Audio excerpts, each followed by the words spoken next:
Hi, I'm Craig Bell. And this is John Perkins. Hey, John, have you ever ate crow? No.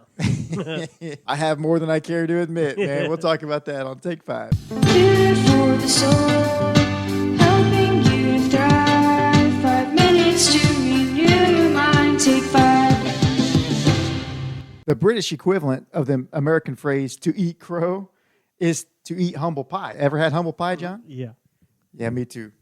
In the Middle Ages, they say servants of the Lord's hall of a castle would be fed a pie made from the inner organs of a deer. They called it the deer's umbles. This lower class meal supposedly served as the inspiration for eating humble pie. Well, John, the Bible has a lot to say about humbling ourselves, doesn't it? Yes, it does. In 2 Chronicles 7:14, it says, "If my people, which are called by my name, shall humble themselves, pray, seek my face, and turn from their wicked ways, then I will hear from heaven, and I will forgive their sins, and I will heal their land." So he's saying here, before you pray, before you seek his face, and before you turn, even before you turn from your wicked ways, you need to humble yourself down. The step to restoration first begins with humility, huh? Yes. 1 Peter chapter 5, verse 6 says, "Humble yourselves, therefore, under the mighty hand of God, that he may exalt you in due time." Becoming humble before you become exalted. That has to come in that order, doesn't it? Yes. And the Lord has ways to humble you down when you get a big head, when you get high-minded.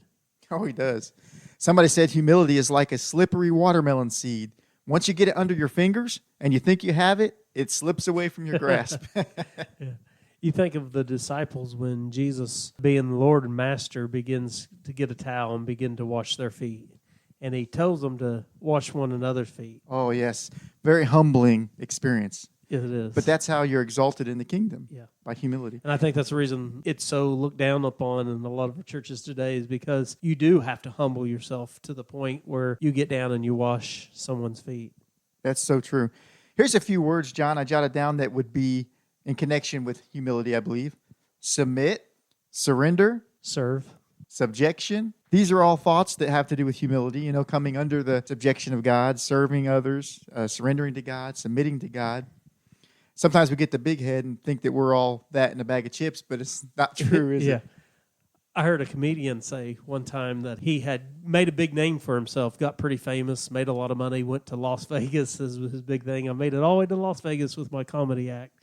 And he went back to the little town in Kentucky that he was from. And he said, "I'm going to do a charity. I'm going to do a comedy show for the people in the nursing home, the local nursing home." And he went there and he said he had a big head. And he went to one of the older ladies that was about to listen to do his comedy act. And he said, "Do you know who I am?" Thinking that she knew who he was because he was real famous.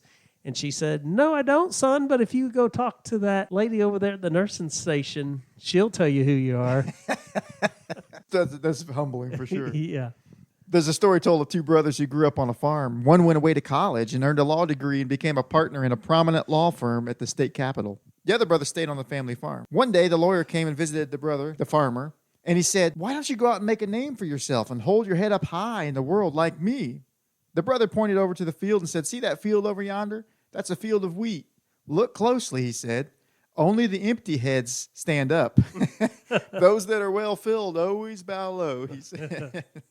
Yeah. One of our own preachers in our association, he told me the other day that he got a high head. He got feeling pretty proud of his daughter because he said he thought, she said, giving advice to her older sister to find a nice-looking Christian with good parents. But in reality, what she said is find a good man who gives good Christmas presents. He felt really proud of his daughter there for a minute. A little Swiss watch had been made with the smallest of parts and great skill. Yet it was dissatisfied with its restricted sphere of influence on a lady's wrist. It envied the position of the great tower clock on the city hall.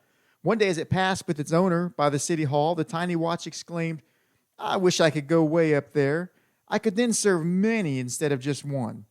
Well, now it so happened that its owner was in the position of the city that it gave her the access to the tower clock. So she said, "You shall have your opportunity, little watch."